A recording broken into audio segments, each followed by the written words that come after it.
Okay, so as you guys probably know, I've been working on losing weight. This is not news I think I've talked about this several weeks in a row now. I am getting my shit rocked when it comes to weight loss. It is a fucking problem. Okay, now I've been going to the gym on and off for like 10 years plus. And so there are certain things that when I go to the gym, I have my preferences. Okay. And now this may seem bad to an extent. It doesn't like seem great. One of the things that I really don't like is when there's like a bunch of kids there. And I don't mean like 5 and 6 years old. I don't see a lot of those guys at the gym. I mean like 12 to like eighth grade to like a senior in high school, like in that age range. Not a huge fan of. Everything they do is stupid and annoying, and they're fucking super inconsiderate, and they always work out in these big groups, and they always stand fucking too close to you, which I really don't like. Like, I was working out the other day, and I was sitting on a bench, just doing my thing, lifting weight, whatever I was doing, uh, and I sat up and this kid was he was standing, like, in my face, but, like, just watching his buddy work out. Like, just standing, like, inside of my personal space. Like, "Hey, man, like, I know we're at a gym. I know we're all supposed to be working out together. I'm cool with that. Can you show a little etiquette and give me some goddamn room?" If you were, like, spotting your friend, that would be one thing, but you're not. You're nowhere like, you're standing at his feet, and he's doing, like, bench pressing or whatever. Like, you're not helping him do anything. You're just frankly, just really fucking bothering me, and I would like that to not be the case anymore. And then so I go to a gym now in my hometown where, like, I go to a high school hometown. It's a hometown for families, which, hey, all well and good. I respect that. I grew up here. It's a good place to like a good small New England town to raise a family. It's a good place. We just got a Jersey Mike's. Shit's working out for us. You know what I mean? It's not too big. But that means like the kids are gonna be like in high school age doing stupid stuff. And then all the college age kids go to college if they go to college, they fucking go to college and then they work out in those towns and they become hot college kids in the college towns. My town doesn't have any hot college kids. We have a community college. Fucking ain't nobody worthwhile going there, I could tell you that. Okay. And then this is maybe a little hypocritical because I live in my hometown at 27 now, but there's multiple times where I didn't. There's a lot of people who I'm like, "Oh, you still live in this place? This place goes nowhere, man. Like, you might be kind of a loser, dude." I can't say that for every kid living where he grew up, but I can say that for around here, which again, hypocritical because I am I live around here, but I stand by it. So I don't know so I used to live in like a college town and I would go to the gym and there would always be like, like a fucking shit ton of college girls there, which on one hand is like, yo, this is sick. A lot of the times it's sick. Like one time I was working out and this girl was, I don't know if like well endowed is the way to put it, but she was not well endowed in the chest region. She had, like, small boobs, which is cool. I'm, like, totally fine. Not a problem for me at all. And she was wearing a hoodie, and she took her hoodie off, and it was like, "Okay, that's a I guess that's fine. It's a little distracting for what I'm trying to do here, but I respect your confidence." And then her friend, who just so happens she was fat. She was like, it was very clear that like this skinny friend was helping the fat friend get into shape. And then the fat friend took off her sweatshirt. And that one was like, I don't appreciate your confidence, actually. I would like this to change. You guys, now collectively, I dislike you both because you're making it hard for me to work out. Different reasons, but also the same reason. Now, please, I am totally fair. Please both put your sweatshirts back on. And like, that's, I don't feel good about it, but this was years ago. I've matured since then. This was years ago when I lived in a college town. I no longer live in a college town, so it's totally fine. I've matured. I've grown up. I'm an adult. I'm having a long drink. The Finnish Legend of 1952, a cranberry long drink. Actually, a little fun fact. I'm recording this on December 16th, the night before it comes out. It's Tuesday night. Guess what? Didn't know this. That was when the Prohibition started in 1920, December 16th, 1920, supposedly. And so, in honor of that, we're fucking drinking in spite of like the Prohibition was bad and evil. And I think it was bad and evil then. It's bad and evil now. I think it's good. It doesn't exist anymore. And I'll be honest with you, I'm editing this chunk in and somehow lost the last little bit of what I was saying about kids at the gym. Oh, kids at the gym, I don't like it that much. I don't like them. I don't like the way they look, the way they act, the way they do things in their little kid groups. Was I talking about living in a college town before? Anyway, I live in a high school town now, and I fucking am tired of the kids around here, but I don't really have anything else to say on it. So let's get into this.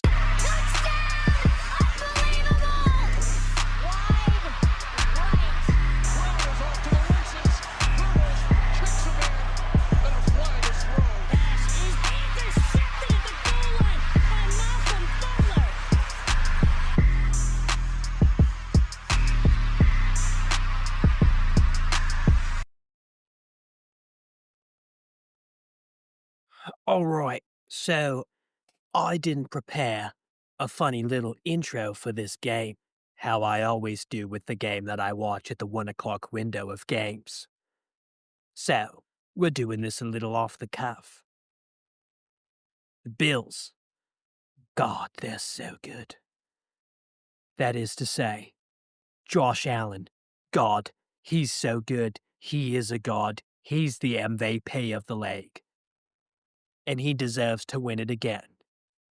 As without him, this team would be total trash ass. Bobkiss. Whatever that means. Now, the Patriots, they look good, but they've got everybody fooled. A bunch of sore losers whining about the refs, not understanding that we don't give a fuck. You guys won for 20 years. Don't whine because you deserved to win this game. You won 10 games in a row. You were due. And you played an actual good team. And they fucked you. I don't care if you beat us earlier this season in week 5. The only game that matters is the game that the last team won. So, that being said, by the by, Ixnay, fuck. The Bills were better today. They're better always. They'll be better forever. And if they see each other in the playoffs, they'll be better then too. Bills 35, Patriots 31. This was such a good game. It was a good weekend of football for so many reasons. Like, I mean, some reason it's diminished to an extent, but there were some things that were good, like really good. Like Josh Allen, he's so good.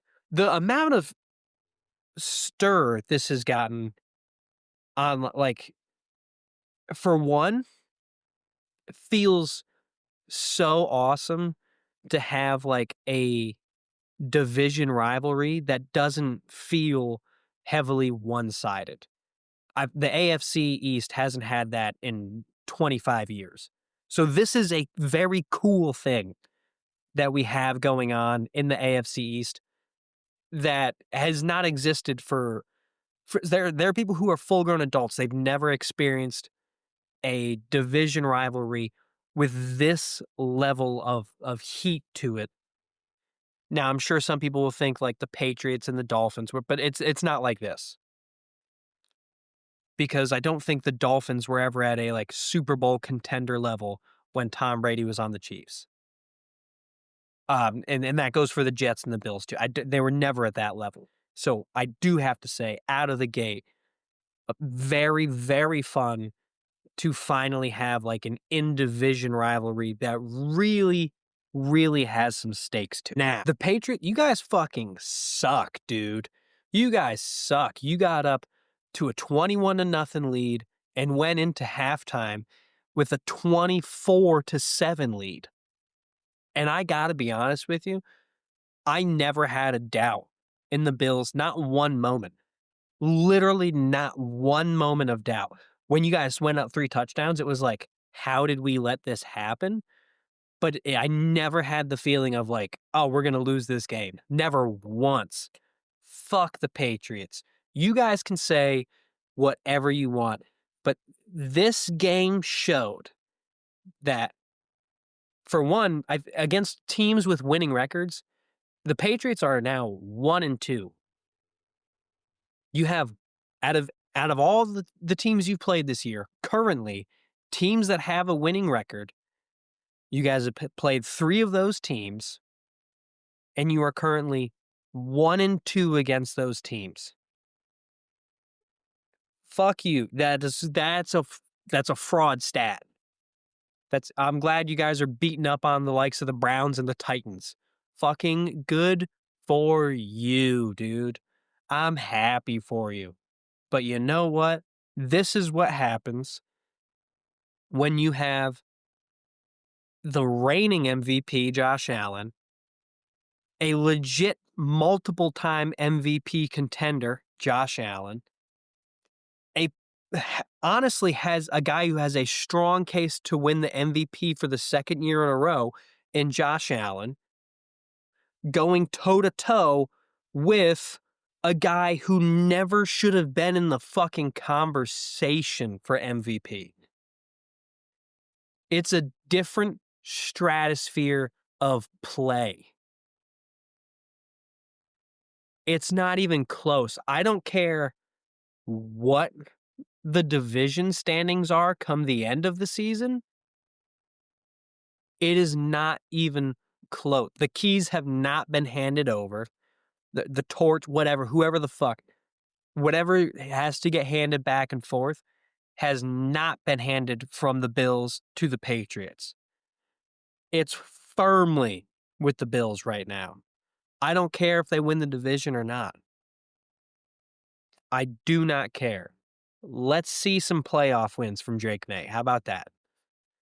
Let's see, like, some consistent, let's get some shit together if you want to lay claim to that stake. Because right now, blowing a 21-point lead, dude, what? The MVPs don't do that, okay? Super Bowl winners don't do that. And then Mike Vrabel has been he went on some fucking talk show and was complaining about the refs. That's some pussy shit right there from a guy who I would not consider, who could honestly, I would never say this to his face. He would fuck me up. But that is some pussy shit.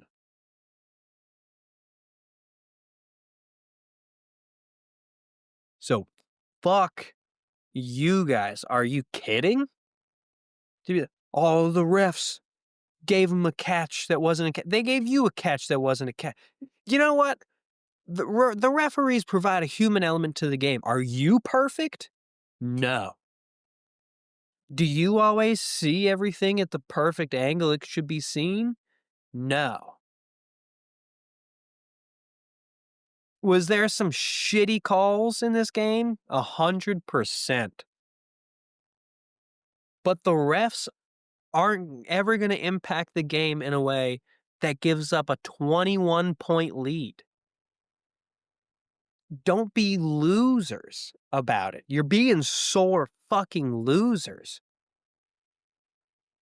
You guys won, like, you've had one winning season in the past, I don't know if this is 5 or 6 years, however that counts. One winning season? Stop bitching. Stop bitching that you lost a game to a multiple year Super Bowl contender and reigning MVP. Don't blame the refs. Yes, there were some bad calls. I can admit that. I can admit that some of that shit, I was like, that's not how I saw it." But you know what? Some of those some of those thoughts went towards favor of the Bills, and some of those thoughts went towards favor of the Patriots. I can watch a football game and be unbiased, but the refs are never going to impact the game to a point where where they're the ones making up for a 21-point lead. You guys blew it. You fucking blew it. That pressure was on, and you fucked it up. Own up to it. Stop being a bunch of little fucking crybabies about it. Is loser talk. I thought we were talking to the next Super Bowl champs. I thought we were talking about the fucking torchbearers of the AFC East. Not with that kind of fucking chit chat. You guys are going to go to the playoffs and you're going to fucking lose. The furthest you'll get is the AFC Championship. If you make it to the Super Bowl, I don't know, I'll shit my pants in public. Like, that's not a legit indictment. That okay, I said that off the top of my head, and don't hold me to that. I'm not gonna that's not a real thing. But the Patriots are not a legit Super Bowl contender. They've played 3 good teams, well, 2 good teams, 3 separate games. You're 1-2 in those games. There ain't nothing but fucking good teams in the playoffs, bud. Ain't nothing but fucking winning teams in the playoffs, bud. Okay? So fuck off with these the bitching and complaining. If the fans want to bitch and complain, hey, all good, because I do the same thing. I respect that. I respect the fans bitching and complaining. That's our job.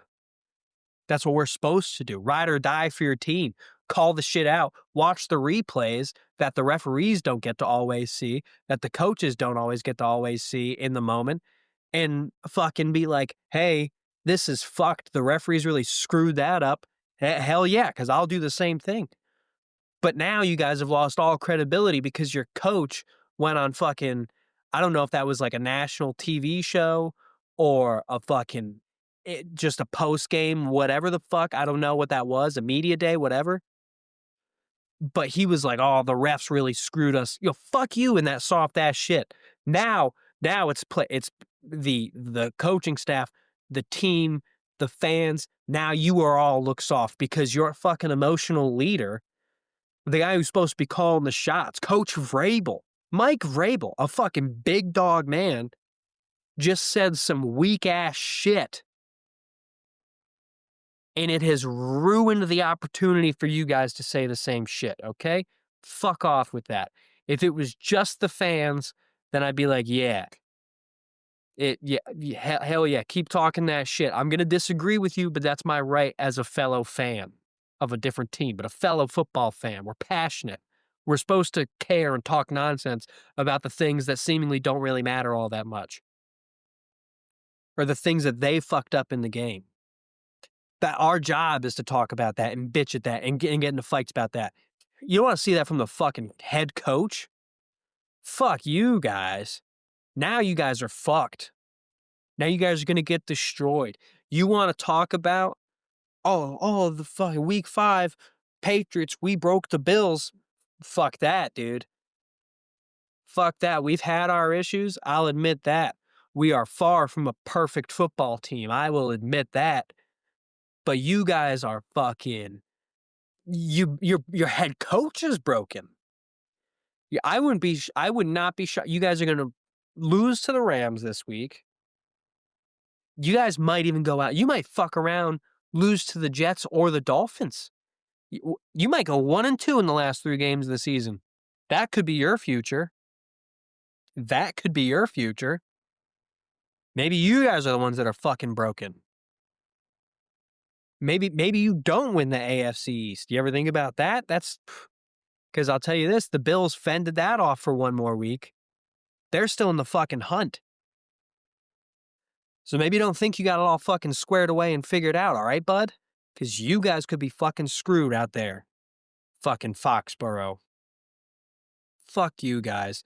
That was such bullshit. Fucking weak ass shit that was. I can't believe just the amount that it's been going on has been absolutely preposterous. Absolutely preposterous. You guys are screwed. I hate to break, you guys are screwed. How do you give up a 21-point comeback? 21-0. The Bills hadn't even gotten going yet. They scored 7 points in the first half. You guys scored fucking 3 in the second. Jesus Christ. Talking all that shit.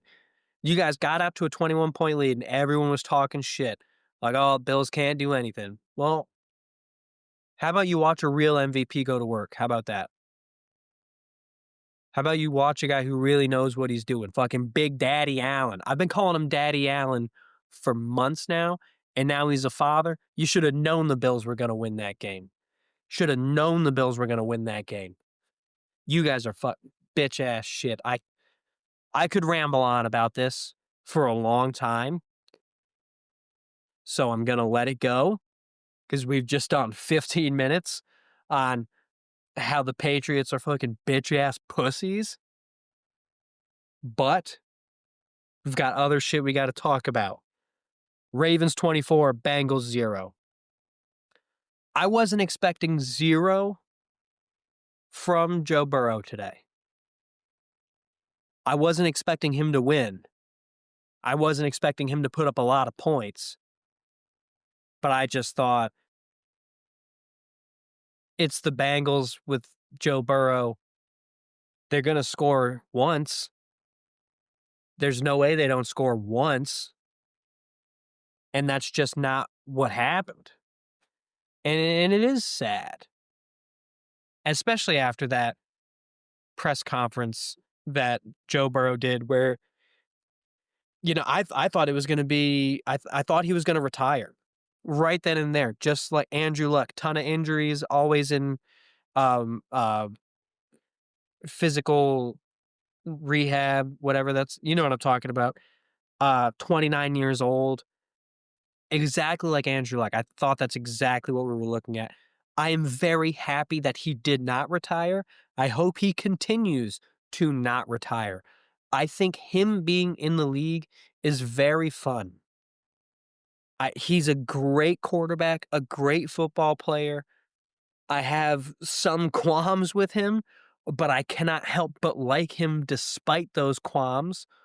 He's amazing to watch on the field, and I cannot help but root for him. That being said, I am insanely worried about him. He said he's not having fun anymore. There are things going on in his personal life. I respect that. Don't want to touch it. But there's things going on off the field too, or on the field, I'm sorry, that obviously it's got to suck, dude. Imagine if you went to your job and you were successful 8 out of 9 times. You won 8 out of 9 times you showed up to work. And you're fucking miserable. You're not going to want to keep showing up to work, dude. Keep showing up as one of the 4 best guys in the company. Not even in the building. In the company. Nationwide. winning games. This analogy did not work exactly because I still called them games. You're top 4 in the company at what you do, and you're fucking miserable, dude. We can't have that with Joe Burrow. He deserves to be happy. He deserves to be happy. The last thing he won the national title or yeah, the national championship, sorry, with LSU, and since then, imagine how fucking beating your head against the wall this has to feel playing with the Bengals. Playing for an owner who fucking sucks, who's fucking cheap, who, if I'm not mistaken, provides nothing but shit team facilities. They won't even clean off the fucking seats for their fans. They're fucking losers. Yeah, the Ravens won this game 24-0, but there were plays where you see Joe Burrow doing everything. He's scrambling. He's doing his best out there trying to make a move, and he gets fucking leveled. And the offensive line doesn't even care. Doesn't even care. Doing his best, and no one gives a fuck. Like, yeah, Joe Burrow, he wasn't playing the best game. Admittedly, not playing the best game this weekend. But that's because his heart ain't in it. He's not having fun, and I don't blame him. And so what I have done, I have gone ahead, and I've figured out a way for Joe Burrow to have fun again. Now, this is some little bit of analysis. This is why I'm recording it Tuesday. I usually record on Monday, not this time. This is Tuesday. I had to do a deep dive on all this shit to see if I was fucking crazy. Turns out, I might not be crazy. So the plan for Joe Burrow to be happy playing football again, step 1. This is on him. Burrow, at the very least, has to publicly acknowledge his relationship with the TikTok influencer, Miss Olivia Ponson. I may be messing up her name. I read it, didn't hear it. I believe it's Olivia Ponson.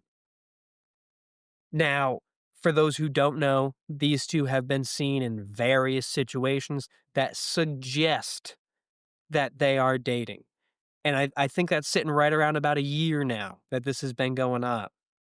But neither of them have publicly spoken or acknowledged the relationship as far as I could find out, which they are well within their rights to do. I don't really care.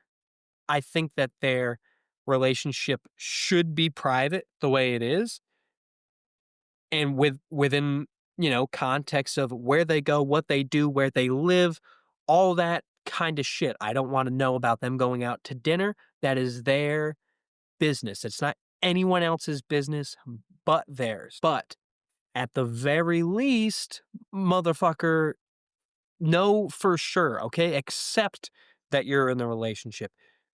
You don't even have to be like, oh yeah, I'm dating someone. Just be like, oh, me and Olivia were out doing this. Me and my girlfriend were out doing this. Whatever. We sat down and we talked about whatever. And I hope that this isn't the situation that is affecting him off the field. I truly do not. But if it isn't, lean on her. You know what? Make that shit. Don't make it public, but make it known that you have someone. And does it really matter? Probably no. Am I fucking galaxy braining this particular aspect? Maybe.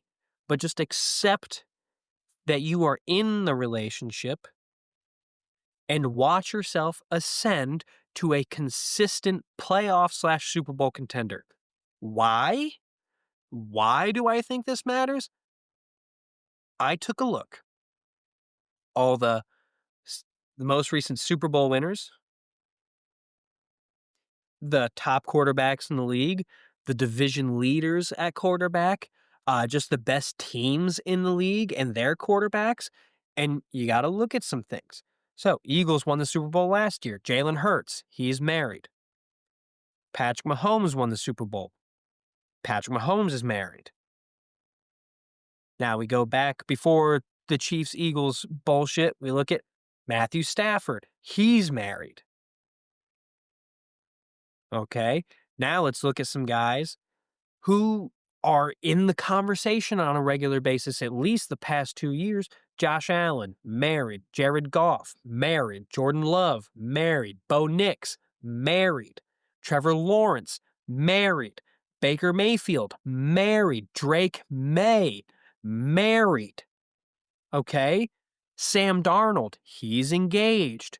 Lamar Jackson, he is not married, but he has been with his girlfriend for a very long time. I believe it's his college sweetheart, and they have children together. Okay, that's a serious relationship. Justin Herbert has a superstar girlfriend, Madison Beers or whatever her name is. I don't remember off the top of my head, and I forgot to write it down. There is one single exception. If we leave Burrow out of it, there is one single exception for a quarterback who is currently sitting in the category of top quarterback / division leader / just on the best teams in the league. And that is Caleb Williams, who is reportedly single as far as I can tell. No one sees Caleb Williams winning a Super Bowl this year. Do I think they have a shot? Yes. Is it something I'm really expecting at all? Not a chance. So you look at the other top guys in the league, the other teams that are performing well, the guys who are winning Super Bowls, they have the family structure backing them. They have some behind every great man is a strong woman. Joe Burrow, you need your strong woman. I don't know. No, I don't know what his off the field, like personal stuff is. I hope it's not this relationship. If it is, I totally understand. You're going through it at work and now you're going through it in your relate. Those are two tough fucking walls to climb, especially if it's at the same time. But if it is nothing to do with Miss Ponson, then you gotta just acknowledge the relationship. Get rid of the speculation. Don't let it be he may be, perhaps, allegedly be in this relationship. Make it known he's in this relationship. Get rid of the potentially single. Get rid of the ambiguity. Get the for certain he's in a relationship. Does it matter?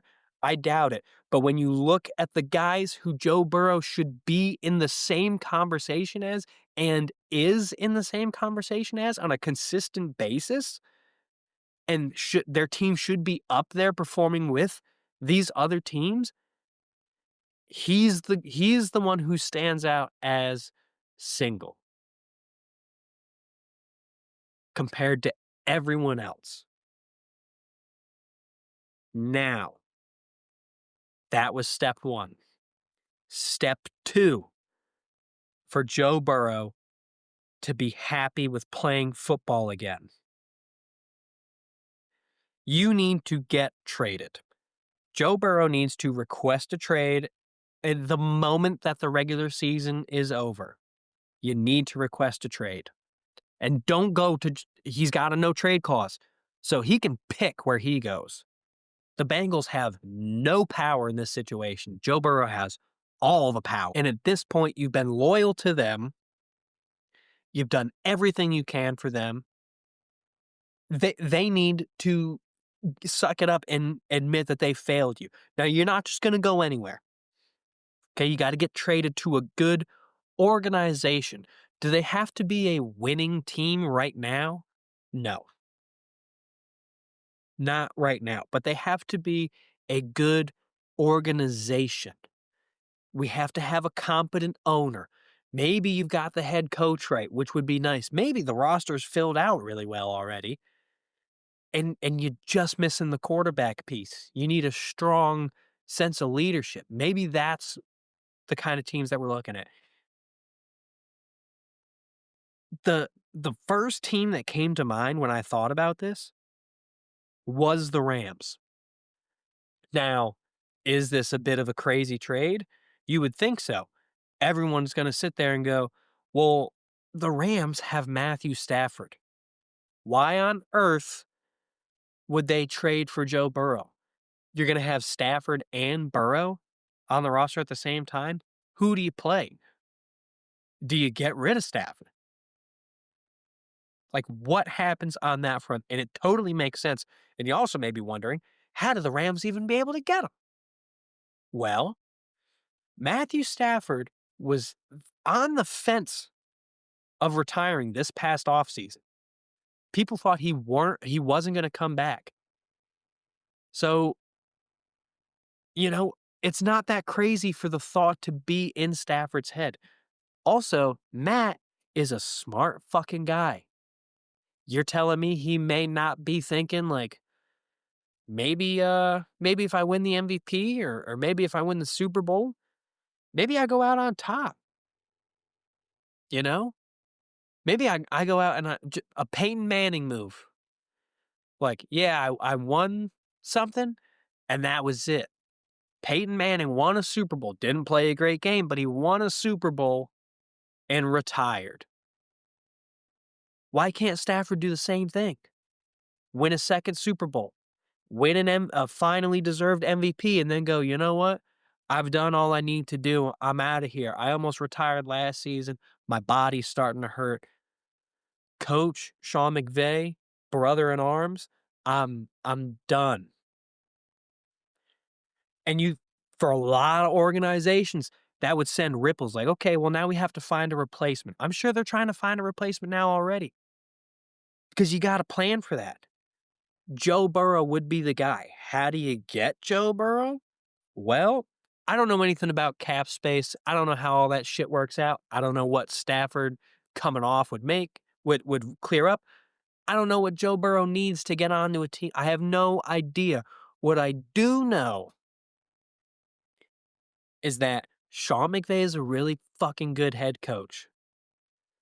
Arguably the best in the league right now. Sean McVay is really fucking good. And he currently is in possession of 2 first-round picks, the Rams, and the very, very high pick that the Falcons traded them. Do I know that it's very high? No. But I know the Falcons only have like 5 wins, so it's probably like a top 10 pick. So you've got a top 10 pick, then you've got your first-round pick, which, could be in the late 20s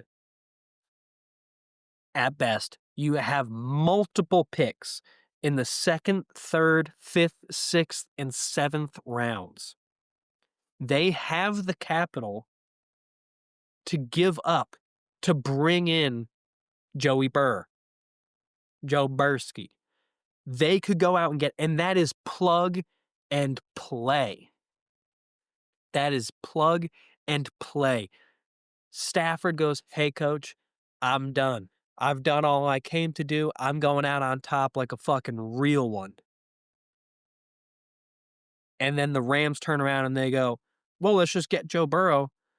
Won't even fucking miss a step. Won't miss a fucking step. They'll be right back to Super Bowl favorites. The odds won't even shift. If anything, they'll get better. That is out of the gate. Dream scenario.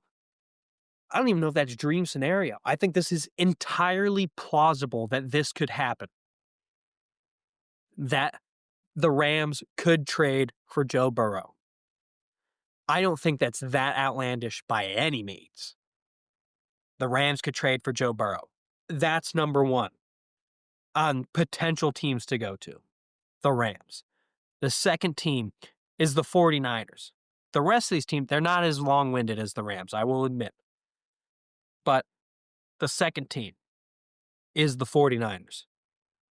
Now,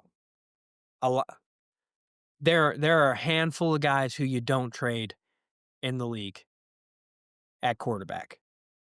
Patrick Mahomes, Josh Allen, and then it might be a bit of a drop off. Everyone else might be up for grabs after that. Do you move off Brock Purdy to get Joe Burrow? Fucking 100%. Are you kidding me? L- Burrow is so much better than Purdy is. Imagine how great Kyle Shanahan will seem.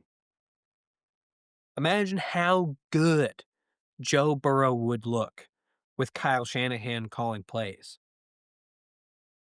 His creativity, his adaptability, and then you add Joe Burrow's overall ability to execute literally any play on the playbook, make the smart throw, make the accurate throw. Joe Burrow's the best pocket passing quarterback in the league. You can do that. You get more playbook with Joe Burrow than you do with Brock Purdy. Kyle Shanahan would be a Super Bowl favorite if he had Joe Burrow under center. 100%. Next team, the Falcons. The Falcons are sneaky loaded. They've got a solid defense with a couple rookie pass rushers that are coming along quite nicely.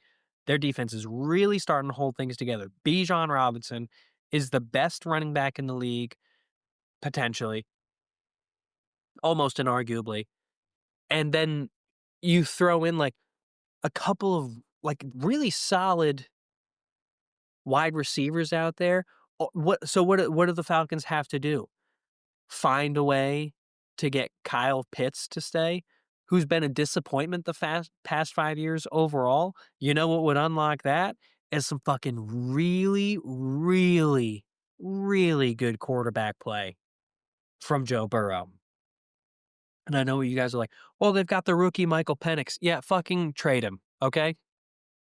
Trade him. Get rid of Michael Penix. And I don't know what picks these guys have.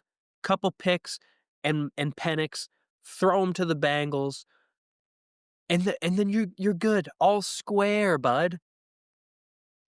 Joe Burrow would look sick winning a Super Bowl in like the black jersey and white pants. He would look so fucking cool doing that, dude. That would look so cool. The Vikings. The Vikings are a stacked team. They've got the Super Bowl superstar wide receiver in Justin Jefferson. They've got Jordan Addison. They've got a ton of backups. They might need a running back. Aaron Jones, I think he's getting a little long in the tooth or whatever the expression is. I think they have a rookie who they really like, but I don't know that for sure. I don't know the Vikings team that well. What I do know is that Mike McConnell would take Burrow over JJ McCarthy every single day. And if you don't think that's the case, you are a fool. Another situation where you've got a pretty solid O-line. Definitely everything about the Vikings is better at than the Bengals, except for the quarterback. Because Jamar Chase and fucking Justin Jefferson, they're right there. They're right there. And a lot of people are saying Jackson Smith and Jigba in Seattle is the best wide receiver. So those two guys might be out of that contention. It might be JSN. So why not make a move, McConnell? Are you really telling me you're happy with JJ McCarthy over Joe Burrow? You're fucking crazy. Now, a lot of people, you might notice that all these teams were in the NFC. And that's because when you look at the teams in the AFC that could use a quarterback, Joe Burrow would never go there. And he doesn't have to because of the no trade clause. It prevents him from going to the Jets, the Giants, New Orleans, Vegas, or the Browns. 5 AFC teams that need a quarterback that he simply would not go to because fucking why would you do that? And he doesn't have to. The only AFC team that I could see Burrow maybe potentially going to would be Miami. It would be electric. Mike McDaniels is an insanely talented coordinator. He's a head coach, but he's an insanely talented coordinator, play caller. He's very good. What do you eliminate if you're Miami? You no longer have to worry about the cold. You guys don't win games in the cold. You know who does win games in the cold? Joe Burrow, because he plays in fucking Cincinnati. He is unfazed by the cold weather. So now you've solved that problem. You've got the pieces around you. Sneaky good defense down there in Miami. The only reason I would say no to this is because Mike McDaniels is a fucking loser, and seeing Burrow in that situation would probably make me really sad. And I don't want to see that. I mean, I would be ecstatic to watch more Joe Burrow. We would get to see Josh Allen versus Burrow twice a year. That would be very fun. It would make the AFC East a powerhouse division between the Bills, Patriots, and Dolphins. But McDaniels he's a loser. Probably shouldn't be a head coach. He's probably going to be the head coach next year. And if he gets Joe Burrow, he's going to be a head coach for a long time down there. Again, it's the things that Tua can do, Burrow can do. But Tua cannot do everything that Burrow can. Not even close. So that's what I do. If I'm Joe Burrow and I want to have fun and be happy playing football again, step one, get a for certain on whether you're single or not. Get rid of the speculation. Okay, whether that's the off-field problem or not, get rid of the speculation. Let us know. There are certainties. Number two, request a trade to a good organization. Figure it out. There's plenty of them that you can go to. The Bengals aren't going to trade you within the AFC, and all the AFC teams suck that need a quarterback.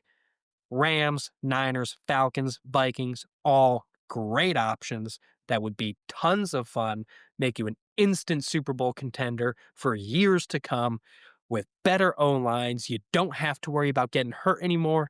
You've got all the weapons. God, I want to see Joe Burrow on the Rams so fucking bad. That would be so fucking awesome. Okay. Moving on to the next game. These are going to be a little bit quicker, not as long-winded as the Patriots being assholes and how to solve Joe Burrow's problems. Chargers 16, Chiefs 13. The Chiefs are officially eliminated for the first time under the guidance of Patrick Mahomes and for the first time since 2014. Now they are officially not in playoff contention. Am I happy about this? Yes. I love that the Chiefs are eliminated from the playoffs. It feels good. As a Bills fan, it probably feels better to me than a lot of other fans out there. Why is that? It feels slightly okay, so this is the problem. As someone who hates the Chiefs, I wish Patrick Mahomes had for one, I don't wish injuries on anybody, but I wish Patrick Mahomes hadn't gotten hurt. I wish he just would have been the one to take the last snap for that offense before they were eliminated from the playoffs. Because really what it was that Mahomes, unfortunately, again, don't wish injuries on anybody. He unfortunately tore his ACL, and we later found out that it was his LCL as well. He's done. Gardner Minshew came in. Gardner Minshew's the one that threw the interception that lost the game for them. And that sucks. Like, it's such a mixed feeling because, yes, on one hand, the Chiefs are eliminated, and that's fucking awesome. And on the other hand, Patrick Mahomes really wasn't eliminated from the playoffs, and that sucks because, like, that's what you want. Like, yeah, we don't want the Chiefs to be in, but we don't want Patrick Mahomes and the Chiefs to be in. Like, his season's over no matter what. Gardner Minshew could have won that game and balled out for the rest of the season. All of a sudden, they sneak in somehow. And you're like, well, Patrick Mahomes isn't in the playoffs. Or, Gardner Minshew plays well. And then He plays 3 or 4 games, and then week 18, he loses, and that's where they fall out of the playoffs, and you're like, "Yeah, it's good, but it's not the same." It's just not the same. For one, the Chiefs need to go into a full rebuild. Take advantage of it now. This is one of the best draft picks you're ever gonna get with Patrick Mahomes on the roster. Tank these last 3 games. Fuck it. Go down. Lose the games. Your roster's old. It's not very good. Andy Reid might retire because he's getting a little long in the tooth. Just call it. Get I don't know what pick you could get. I think you could get the number 6 or 7th pick in the draft. Go get a player you're not going to have access to, or a level of player that you're not going to have access to. Can solve a lot of problems for yourselves. And guess what? It'll be fun, man. It'll be really fun if you do that, man. That's what the Chiefs have to do. And I hate being I wish that they were out of the playoffs just in a different way. That's all. That's all. I've tried to fight to be like, I don't give a fuck. They're not in the playoffs, and that's a fucking good thing. I fucking love that. And I just can't get there to the same extent, despite how hard I try. Even after knowing Patrick Mahomes tore his ACL, I still tried to be like, yo, fuck the Chiefs.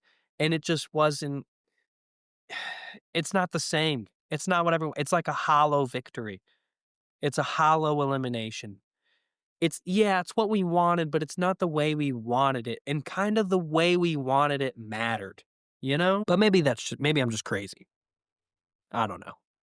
I don't know. Guys, if you're enjoying the show, I know this has been a little more, maybe not quite as silly, but if you enjoy the show, please go follow us on Twitter. We've got a lot of football, like all the bets get put up there. The This Day in History bet that comes out pretty much daily.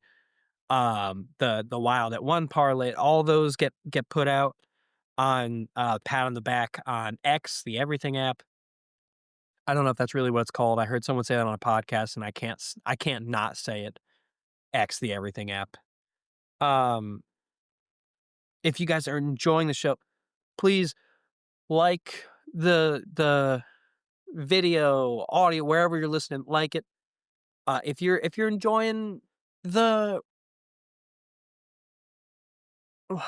go, I just fucked this all up. Whatever. Go follow us on Instagram, Pat O'Connor Comedy. Go follow us on Twitter, Pat on the Back 25. Follow us on YouTube, Spotify, Apple Music, wherever you're listening. Subscribe, like it, comment. If you would please DM me, if you'd rather DM me, I don't care. It's been a lot of fun talking to you guys. I love the interaction. I love talking sports, and there's plenty more football stuff and fucking galaxy brain football things to get into in the off season. Also, if you just enjoy listening to my voice, maybe you want to hear a little more joking around, a little more hee-hees and ha-has, go check out Rudy Tuesday. Rudy Tuesday is a podcast that I do with comedians Breck Michael and Rudy Marinosi. We occasionally have guests on as well. This is being released on Wednesday, December 17th, the day before Prohibition Day. I don't know if that's accurate. December 16th. Prohibition Day might be the day that Prohibition ended. I don't know. The day Prohibition started. December 16th. We just did an episode that we released with very funny comedian Alex Curo. He's actually the opener for Matt Rife on a lot of his tours. He's going on a tour himself. Great time hanging out. If you guys like just dudes drinking and bullshitting into a microphone, go check it out. It's a good time. You can follow that on Instagram at Rudy Tuesday Podcast. There is no Twitter for that. And please be sure to like and subscribe to that channel as well. Tons of fun doing that. Thank you guys. Love you guys. Colts 16, Seahawks 18. This game, it was different than I expected it to be, if I'm being honest. I thought the Seahawks were going to blow these guys out. I didn't think this would be a close defensive game like this. What I'm thinking is that Seattle just went, "We're gonna do some basic stuff. We're gonna go out, just do enough to win, not get hurt at all. We've got a game on Thursday. Let's just coast to the game on Thursday." And I don't blame them because why would you get hurt or risk anything or show anything against a team that likely now will not make the playoffs without its starting quarterback and is playing Philip Rivers? Now, Philip Rivers, he was fun. He was old school. He was not terrible, but he was exactly what you would expect from a 44-year-old who hasn't taken a snap in 1,800 days, 1,800 days. He was mentally sharp, but there is no juice in that noodle. That rocket is out of fuel. He can make the reads that he needs, all the pre-snap shit. He can read the defense. He's still good at all that. He just can't make the throws anymore. He doesn't have the juice. It's the same thing we say about Aaron Rodgers. But imagine that Aaron Rodgers took 5 years off. We'd be like, yeah, he just can't sling it anymore. And Aaron Rodgers is 2 years younger and hasn't, taken a year off technically. I mean, he tore his Achilles, but technically hasn't taken a year off. And we just thought Philip Rivers could be 2 years older and not play for 5 years, and he was gonna come back and be the same guy. Like, I think there was a lot of hype that went into that. I think that was a little unrealistic, but hey, you know what? It was fun, and then he had some great quotes after the game where it's really just about, like, not being afraid and going out and inspiring people and and not being scared to take the chances that people need to take in this world and being fearless. And I think that's a great message. I believe he's a high school coach in a small town. That's a great message to send to his players. It's a great message to send to just put out into the world. And like there's nothing wrong with that. I'm watching the Falcons Panthers highlights, and at the end of the fourth quarter, this says Kirk Cousins is 4 of 8 for 31 yards.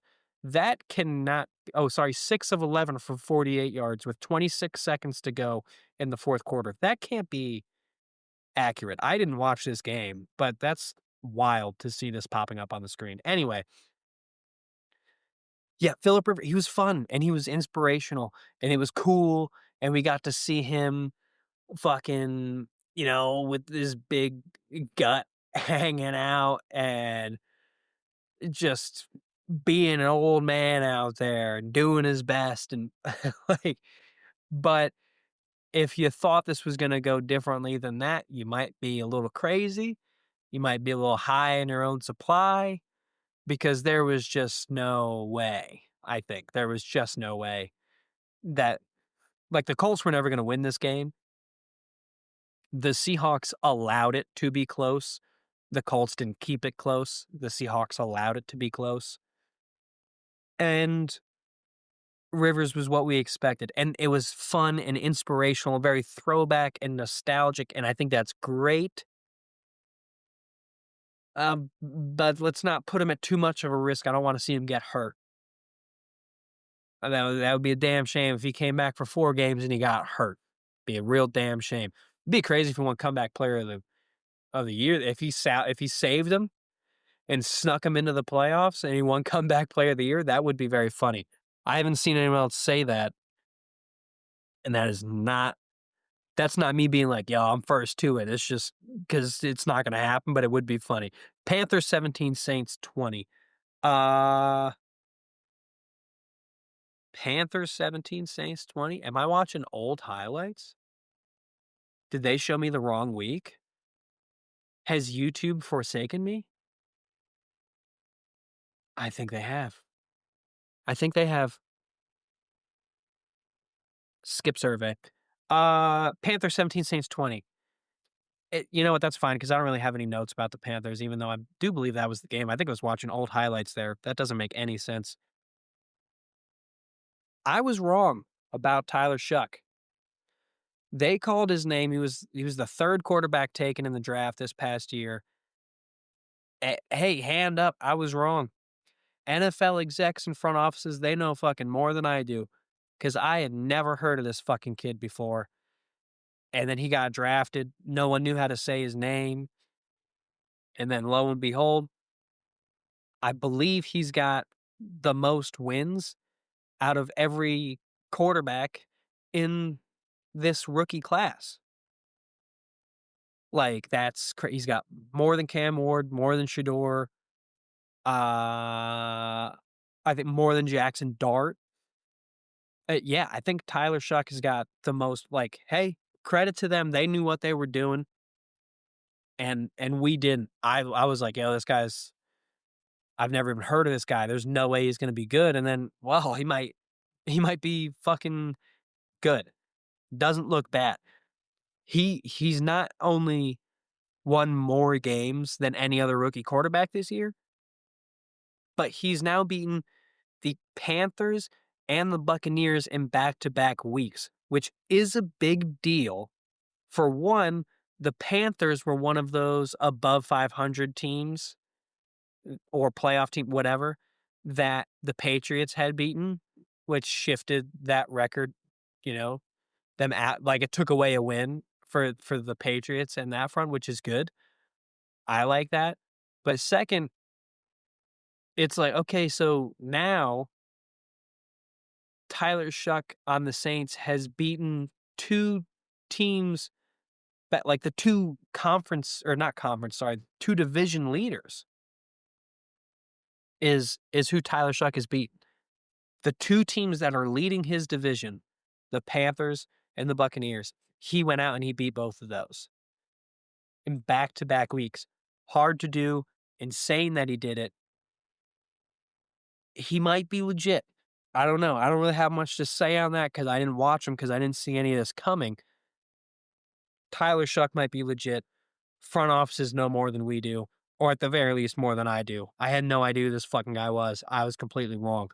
Uh, Two more games we're gonna power through and we're gonna shut it down. Packers 26, Broncos 34.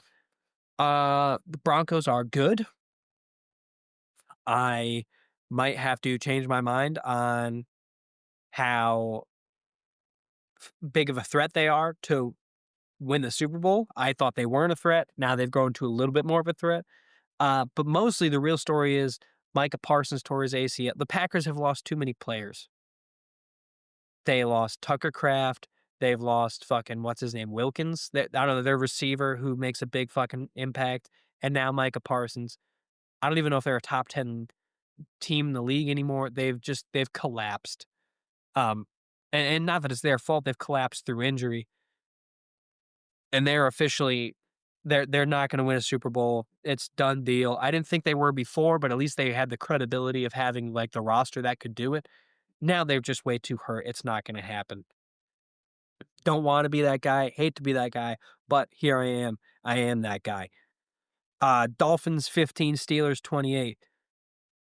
The two touchdowns that the Dolphins scored came in the fourth quarter, I'm pretty sure. I don't know. I didn't watch the whole fucking game on Monday night because it's exactly what we knew would happen.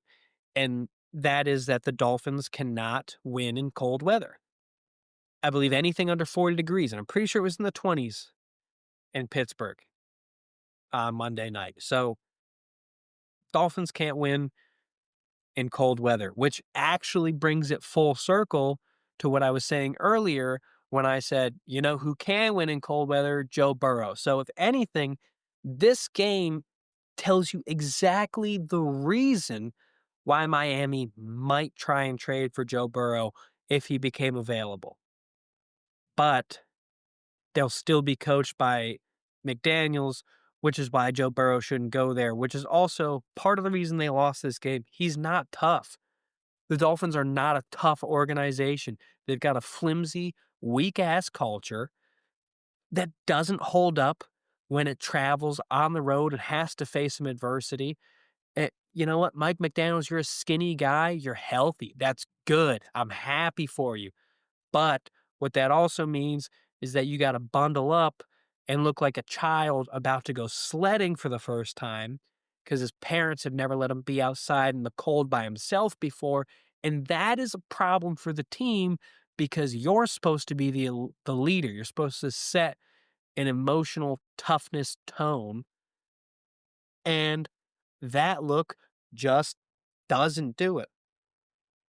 Does not do it at all. It's actually a real problem because the other guys are out on the field in their pads wearing fucking basically a t-shirt, and you're going out there wearing this fucking big ass bulky jacket and shit, and it's not a good you're fucked. You can't do that.